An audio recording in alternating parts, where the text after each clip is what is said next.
자, 오늘 이 새벽에 하나님께서 우리에게 주시는 하나님 말씀은 사무엘상 26장 13절에서 25절까지 말씀, 저와 여러분이 한 절씩 교독합니다.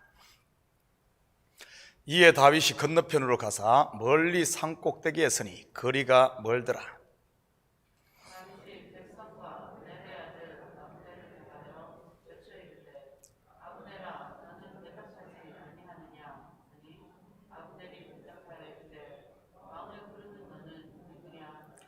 다윗이 아브넬에게 이르되 내가 용사가 아니냐? 이스라엘 가운데 너 같은 자가 누구냐?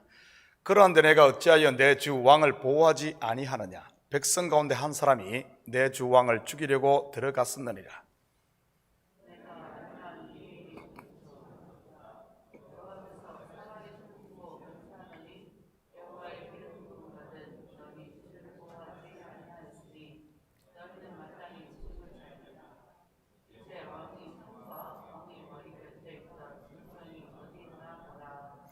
사울이 다윗의 음성을 알아듣고 이르되 내 아들 다윗아 이것이 내 음성이냐 하는지라. 다윗이 이르되 내 주 왕이여 내 음성이니이다 하고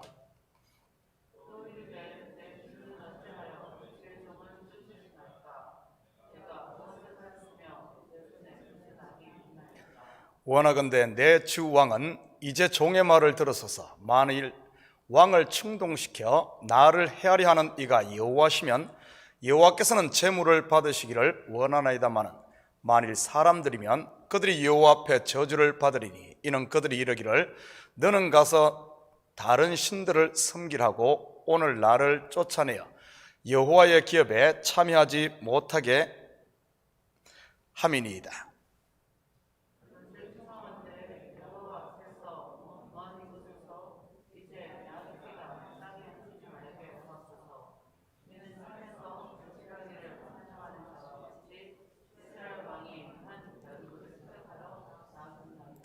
사울이 이르되 내가 범죄하였도다. 내 아들 다윗아 돌아오라. 내가 오늘 내 생명을 귀하게 여겼은즉 내가 다시는 너를 헤아려 하지 아니하리라. 내가 어리석은 일을 하였으니 대단히 잘못되었도다 하는지라.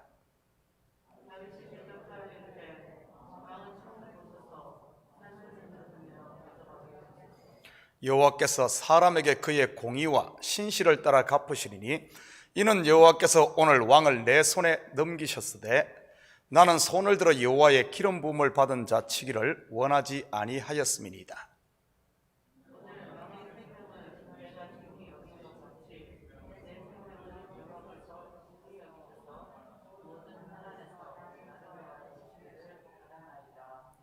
함께 읽겠습니다. 사울이 다윗에게 이르되 내 아들 다윗아 내가 복이 있을지로다. 내가 큰 일을 행하겠고 반드시 승리를 얻으리라 하니라. 다윗은 자기 길로 가고 사울은 자기 곳으로 돌아가니라. 아멘. 좋은 아침입니다. 우리는 지난 몇 주 동안 쫓는 자와 쫓기는 자, 바로 사울과 다윗의 이야기를 살펴보고 있습니다. 분명 모든 권력을 가지고 쫓고 있는 사울이 갑이고 쫓기는 다윗이 을입니다. 그런데 시간이 지나면 지날수록 사울은 자기의 허물이 드러나고 반대로 다윗은 그의 의가 드러납니다. 지루한 10여 년간의 광야의 쫓김 속에서 말이지요. 이것은 사울과 다윗만의 이야기만은 아닌 것 같습니다. 출애굽한 이스라엘도 마찬가지였지요.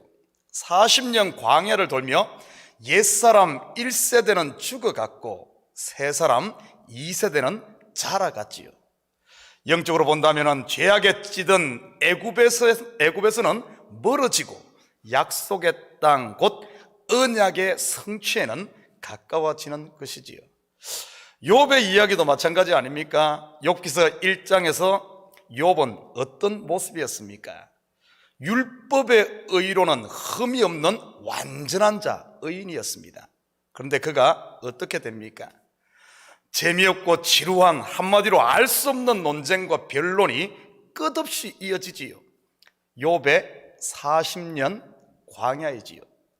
혹시 여러분 중에 욥기 3장부터 욥기서 37장까지 욥과 이 세 친구가 무슨 변론을 했는지 기억하시는 분 계신가요?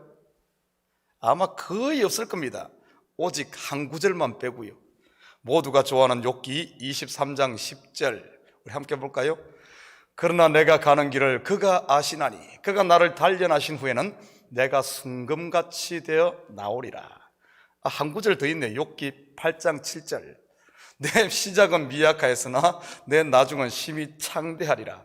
이 두 구절 말고 뭔 이야기인지 기억이 나는가요?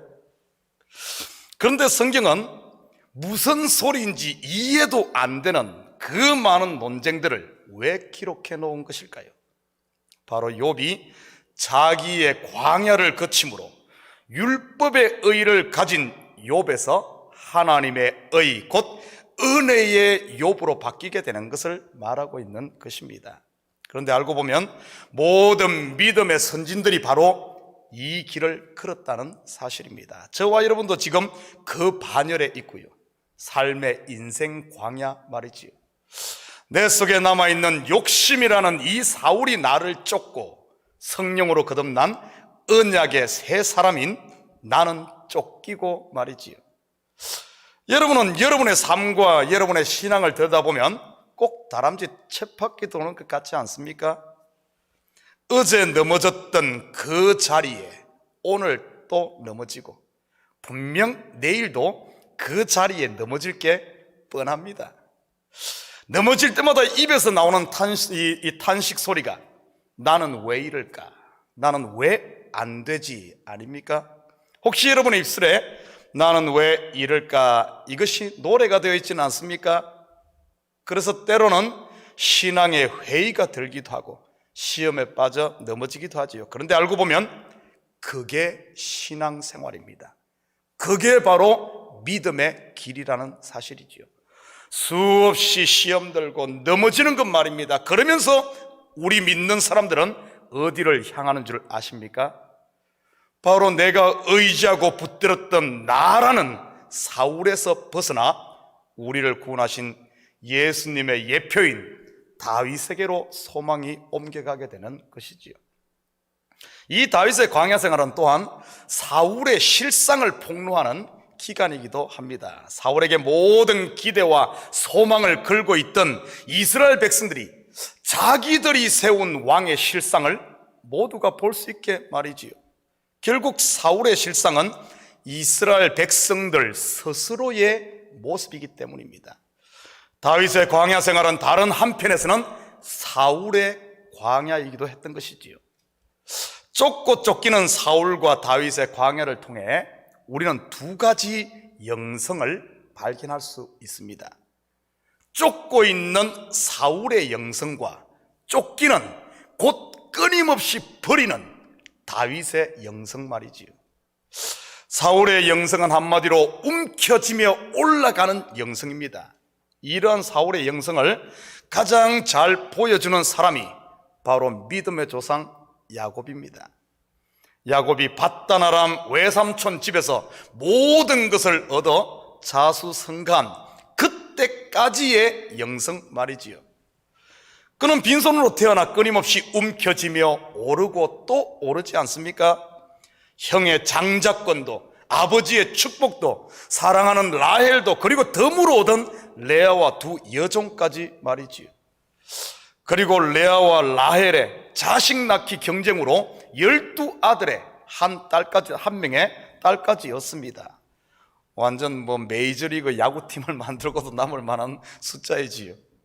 거기다가 재산은 얼마나 불어났습니까? 한마디로 모든 것을 다 이룬 사람입니다. 그렇다면 성공한 야곱이 만족하고 행복했을까요? 한마디로 좌불안석이었습니다. 앉아있기는 하지만 편하지가 않다는 말이죠. 왜일까요? 창세기 31장 1절에서 3절입니다. 야곱이 라반의 아들들이 하는 말을 들은 적 야곱이 우리 아버지의 소유를 다 빼앗고 우리 아버지의 소유로 말미암아 이 모든 재물을 모았다 하는지라. 야곱이 라반의 안색을 본 적 자기에게 대하여 전과 같지 아니하더라. 여호와께서 야곱에게 이르시되 내 조상의 땅 내 족속에게로 돌아가라. 내가 너와 함께 있으리라 하신지라. 부를 얻고 성공을 하면 모두가 존경할 것 같은데 정말 그럴까요? 전혀 아닙니다. 오히려 정반대의 현상이 일어나지요. 아버지 이삭도 마찬가지 아니었습니까? 그가 잘되니 블레셋 사람들이 시기하며 끊임없이 우물을 빼앗고 쫓아내지 않습니까? 지금도 예외는 아닐 겁니다. 믿는 사람들이 성공하고 잘 살면 세상이 존경하고 그리스도께로 돌아올 것 같습니까? 그것은 우리의 착각이지요. 라반의 아들들을 보십시오. 오히려 시기하지 않습니까? 돌아온 탕자 비유에서 둘째 아들은 벼랑 끝에 있을 때 아버지 집이 생각났는데, 야곱은 가장 성공했을 때 이 아버지 집으로 돌아옵니다. 세상 말로 하면 금이 환향입니다. 그런데 하나님이 그것을 허용할까요? 그랬으면 얼마나 좋겠습니까? 아버지, 제가 이렇게 고생해서 제 손으로 이렇게 성공을 일구어냈습니다 하고 싶은 게 우리들 아닙니까? 모든 것을 가진 야곱, 밧단 아람에서 출발해서 끊임없이 버리고 또 버립니다. 인생의 절정에 이르면 이게 그럴 것 같은데, 절정에 이르고 나니까 그때 하나님께로, 아버지께로 돌아오면서 끊임없이 버리죠. 사울의 영성은 올라가는, 도달하는 영성이라면 다윗의 영성은 그 정반대입니다. 이제 야곱의 그 나머지 인생을 보면은 다윗의 영성을 우리가 살펴볼 수 있습니다. 가장 높은 곳에서 내려오는 영성 말이지요. 하나님의 집 베델에 이를 때까지 다 버립니다. 이것이 다윗의 영성, 성숙한 성도의 영성이라고 해야 하나요? 다윗을 보십시다. 다윗은 하루아침에 사무엘 선지자로부터 기름 부음을 받아 가장 높은 왕의 신분이 됩니다. 물론 현실은 아니지만 말이지요. 가장 높은 곳에서 출발해서 끊임없이 낮아지는 다윗의 삶. 그렇다면 야곱이 밧단 아람에서 베델에 도착하기까지 무엇을 버렸을까요? 제일 먼저 그가 모았던 재산을 버립니다. 형 에서의 마음을 사기 위해 뇌물로 다 줘버리지요.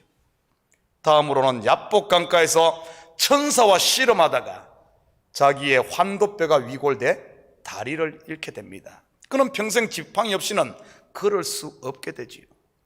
그 뒤에 딸의 정조를 잃고 자식들마저 하나씩 잃었지 않습니까? 제일 먼저 자기가 가장 아끼던 요셉을 잃었고, 그 다음에 시므온을 잃었고, 그리고 제일 마지막에는 하나 남은 베냐민까지 다 잃어버립니다. 모든 것을 가진 인생에서 빈손이 되어버린 야곱, 바로 오늘 본문의 다윗의 모습이요, 욥의 모습이지요. 그것으로 끝일까요? 아닙니다. 모든 것을 잃자 모든 것을 받게 됩니다. 어디로부터요? 바로 하늘로부터 말이지. 죽었던 요셉이 돌아오고, 애굽에 내려갔던 11 아들이 돌아오고, 거기에 애굽의 풍요와 명성까지 다 받게 됩니다. 오늘 본문의 다윗이 그렇지 않습니까?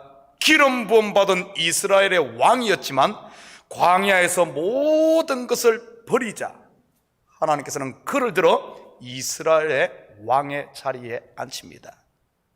이것이 바로 다윗의 영성이지요. 여러분은 지금 어떤 영성을 추구하고 있습니까? 어떻게든 움켜쥐고 저 높은 곳을 향하여 오르고 또 올라가는 사울의 영성입니까? 아니면 나 같은 죄인을 의롭다 하시고 가장 높으신 분의 자녀가 된 그곳에서 가장 낮은 예수님이 걸은 그 길을 따르는, 낮아지고 또 낮아지는, 버리고 또 버리는 다윗의 영성입니까? 오늘은 서론이 길었습니다. 벌써 시간이 다 돼 가는데 그래도 몇 구절만 보고 끝내도록 하겠습니다. 21절 같이 봅니다. 사울이 이르되 내가 범죄하였도다. 내 아들 다윗아 돌아오라. 내가 오늘 내 생명을 귀하게 여겼은즉 내가 다시는 너를 해하지 아니하리라. 내가 어리석은 일을 하였으니 대단히 잘못되도다 하는지라. 사울의 군대가 잠든 틈을 타 이 사울의 창과 물병을 가져온 다윗은 건너편 멀리 산 꼭대기에서 군대 장관 이 아브넬을 깨워 꾸짖습니다. 그때 사울이 다윗의 음성을 알아보자 다시 한번 자기가 왕을 죽일 뜻이 없음을 말하지요. 그 증거로 사울의 머리맡에서 가져온 이 창과 물병을 보여줍니다. 한 번도 아니고 두 번씩이나 이런 일이 일어나자 사울은 자기 입으로 자기의 허물을 고백합니다. 그러면서 다윗에게 돌아오라고 합니다. 다윗이 돌아갔을까요? 사울에게 다시 돌아갔을까요? 25절입니다. 사울이 다윗에게 이르되 내 아들 다윗아 내가 복이 있을지로다. 내가 큰 일을 행하였고 반드시 승리를 얻으리라 하니라. 다윗은 자기 길로 가고 사울은 자기 곳으로 돌아가니라. 다윗이 자기 길로 갔다는 말은 무슨 의미일까요? 이것을 구속사의 그림으로 본다면 지금 다윗의 상태는 자기의 뜻을 포기하고 하나님의 뜻에 온전히 맡긴 예수님의 겟셋마네 동산이라고 볼 수가 있습니다. 그렇다면 자기 길은 어디일까요? 겟셋마네 동산이 끝이 아니라 자기 길, 그 이후에 십자가를 지고 무덤에 내려가는 바로 그 길이지요. 오늘 다윗은 자기의 길 더 낮아집니다. 이스라엘을 떠나 블레셋으로 내려갑니다. 영적으로 보면 바로 십자가를 지고 무덤에 내려가는 모습이지요. 그러니 어떤 일이 일어나는 줄 아십니까? 사무엘상 27장 4절입니다. 다윗이 가드에 도망한 것을 어떤 사람이 사울에게 전하매 사울이 다시는 그를 수색하지 아니하니라. 더 이상 쫓고 쫓기는 광야가 끝이 나며 안식하게 됩니다. 무슨 뜻일까요? 우리가 내려가고 내가 죽는 순간, 자기가 부인되는 순간 나를 쫓는 사울이 더 이상 쫓지 않습니다. 우리 앞에 산처럼 크게 보이던 문제가 더 이상 문제가 되지 않는 겁니다. 산이 높은 것이 문제가 아니라 결국에는 그 산은 내 마음에 있는 자기 의요, 내 교만의 산이었던 것이지요. 내가 죽는 순간 사울은 더 이상 쫓지 않는 안식하게 되는 것을 보게 됩니다. 사울은 자기 곳으로 돌아갔네요. 자기 곳이 어딜까요? 사울의 자기 곳, 바로 왕궁이지요. 다시 원래의 자리, 다시 말해 회개인 것 같지만은 다시 옛날 왕궁으로 돌아간 사울. 그러니 사울에게 어떤 일이 일어나겠습니까? 다윗이 블레셋에 내려가 있는 동안 말이지요. 구속사로 보면 예수님의 예표인 다윗이 3일간 무덤에 있는 동안 말입니다. 사무엘상 31장 6절입니다. 사울과 그의 세 아들과 무기를 든 자와 그의 모든 사람이 다 그날에 함께 죽었더라. 얼마나 역설입니까? 다윗이 블레셋으로 내려가 죽으니까 문제인 사울이 싹 정리되는 모습, 참 신기하지 않나요? 다윗이 가야 하는 자기 길, 곧 가장 낮은 곳으로 가니 모든 것이 풀려지는 모습을 보게 됩니다. 사랑하는 성도 여러분, 이 길이 바로 예수님이 가신 길이요, 저와 여러분이 갈 길인 줄 믿습니다. 여러분은 지금 어디로 향하고 있습니까? 사울이 간 곳 왕궁입니까? 아니면 다윗이 간 곳 낮은 곳입니까? 오늘 하루도 높은 데 마음을 두지 말고 낮은 데 둠으로 서로의 발을 씻기는 삶을 통해 여러분의 삶의 현장에서 우리 제자도를 몸으로 실천하며 사는 이런 다윗의 영성을 가진 우리 식구들 다 되기를 주님의 이름으로 축복합니다. 같이 기도합니다. 사랑의 아버지 하나님, 참으로 감사드립니다. 우리가 예수를 믿는다 하지만 아버지 하나님, 주님이 가신 길이 아닌 세상의 길을 주님의 길로 착각하고 아버지는 가고 있지는 않습니까? 가나안으로 향해야 하는데 애굽으로 걸어가고 있지는 않습니까? 주님의 은혜의 날개 안에 머물러야 하는데 다시 옛날로 돌아가고 있지 않은지는 우리를 살피게 하시고, 혹시 우리의 걸어가는 발걸음이 방향이 아버지 하나님 잘못됐다면 이 새벽 다시 한 번 더 믿음의 주요 온전케 하시는 예수를 바라보고 그 길을 쫓음으로 말미암아 주님이 우리 속에서 역사하고 주님이 우리를 통해 사는 아버지 하나님 참 그리스도의 사람들, 그리스도의 빛을 비추는 저희들 되게 도와주시옵소서. 이 새벽도 우리의 마음을 주님 앞에 쏟아놓고 기도할 때마다 우리의 간구가 주님 앞에 온전히 연락되는 줄 믿사오며 이 모든 말씀 예수님의 이름으로 기도드립니다. 아멘.